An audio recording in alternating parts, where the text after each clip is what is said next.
Selamat pagi teman-teman yang ada di rumah. Pada episode podcast kali ini kita akan membahas tentang suatu masalah yang sangat penting, yaitu Pancasila, terkhususnya sila keempat tentang musyawarah.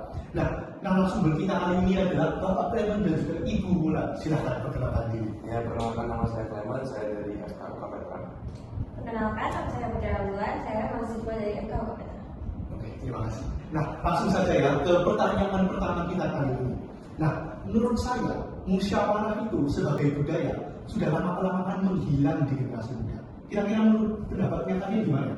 Bapak Clement dulu. Oke, izin menjawab. Kalau menurut pendapat saya sih, pada zaman sekarang memang sudah banyak berkurang sih. Tapi kalau untuk kami laki-laki, kami masih tetap sering bermusyawarah menyelesaikan suatu masalah sih. Karena kami ya lebih senang berdiskusi lah daripada mengambil suatu keputusan sendiri. Oh, begitu. Coba Ibu Wulan gimana? Kalau untuk kami yang perempuan mungkin sekarang lebih jarang lagi ya, karena perempuan itu lebih perasa dan tidak mau menyakiti orang lain. Jadi dan mereka tuh juga takut untuk berpendapat, mereka takut salah. Sedangkan kalau di sisi laki-laki mungkin kalau laki-laki itu salah, mereka tuh itu menganggapnya hanya lucu saja gitu. Jadi seperti itu. Oh, jadi menurut Bapak Clement musyawarah itu masih ada ya? Menurut Ibu Wulan musyawarah itu sudah kelamaan menghilang gitu. Kenapa ya bisa ada perbedaan gara-gara gender itu? Kalau menurut saya pribadi sih mungkin karena kesusahannya dan perbedaan sifatnya sih. Karena kan kalau laki-laki itu lebih cenderung menggunakan logika, sedangkan kalau perempuan itu lebih banyak menggunakan perasaannya. Sehingga ketika menyelesaikan suatu masalah, lelaki lebih condong memikirkan secara logika. Oke, kalau mau menyelesaikan sesuatu ya kita mau diskusi, nggak usah malu-malu. Sedangkan kalau perempuan masih memikirkan perasaan. Itu sih menurut saya. Berpikir logika. Mungkin saya juga sering harus dilakukan. Coba Ibu Wulan gimana menurut Anda? Iya, mungkin lama-kelamaan menghilang dan bagi kami para perempuan lebih baik itu menggunakan aplikasi seperti Zoom dan Jimmy kayak jadi atau enggak chat, jadi lebih tidak secara langsung gitu. Jadi mungkin perasaan hatinya juga lama-kelamaan Mau lebih nggak tahu salah. iya lebih pede. Ya ngomong-ngomong tentang Zoom sama Jimmy itu kan bentuk dari perkembangan teknologi di zaman sekarang ini. Nah, pertanyaan berikutnya, apa kira-kira dampak dari perkembangan teknologi ini terhadap budaya musyawarah di generasi muda? Coba Ibu Wulan dulu.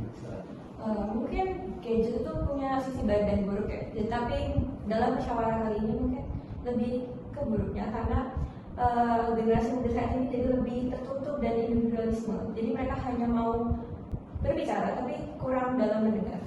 Oh, jadi gadget itu dampaknya buruk ya terhadap musyawarah. Coba kalau Bapak Clement, Kalau menurut kami sih dampak dari sosial media tetap masih lumayan bagus sih. Tapi kalau kami itu lebih suka tetap ketemu daripada menggunakan sosial media. Jadi dampaknya sih sangat tidak terdapat di dalamnya ya. Untuk mengakhiri podcast hari ini, coba Bapak Clement tolong berikan kesimpulan dari diskusi kita sekarang. Kalau menurut kesimpulan saya sih sebenarnya musyawarah itu masih ada lagi kami semua orang di Indonesia pertama, tapi cenderungnya kalau laki-laki lebih menunjukkan, sedangkan kalau wanita itu lebih takut salah, lebih memikirkan perasaan orang lain dan lain-lain. Oleh sebab itu mereka lebih jarang memunculkan musyawarah ini sih menurut saya. Terima kasih.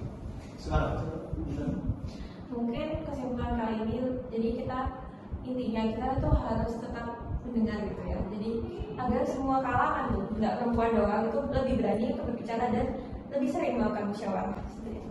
Oh ya, terima kasih. Nah, itu adalah akhir dari episode podcast kita sekarang ini. Apabila ada salah kata, kami mohon maaf. Terima kasih atas perhatiannya. Tuhan Yesus memberkati.